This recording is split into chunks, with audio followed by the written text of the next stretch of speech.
சங்கீதம் அதிகாரம் 95. கர்த்தரை கெம்பீரமாய் பாடி நம்முடைய இரட்சணிய கன்மலையை சங்கீர்த்தனம் பண்ண கடவோம் வாருங்கள். துதித்தலுடனே அவர் சந்நிதிக்கு முன்பாக வந்து சங்கீதங்களால் அவரை ஆர்ப்பரித்து பாடக்கடவோம்.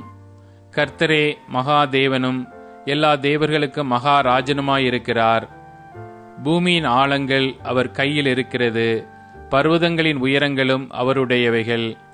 சமுத்திரம் அவருடையது, அவரே அதை உண்டாக்கினார். வெட்டாந்தரையையும் அவருடைய கரம் உருவாக்கிற்று.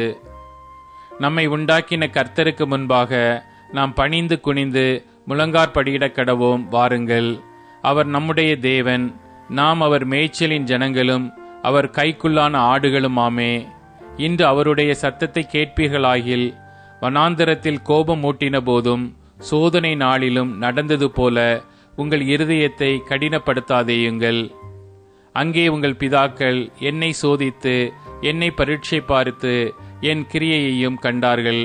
40 வருஷமாய் நான் அந்த சந்ததியை அரோசித்து அவர்கள் வழுவி போகிற இருதயமுள்ள ஜனமென்றும் என்னுடைய வழிகளை அறியாதவர்கள் என்றும் சொல்லி என்னுடைய இளைப்பாறுதலில் அவர்கள் பிரவேசிப்பது இல்லை என்று என்னுடைய கோபத்திலே ஆணையிட்டேன்.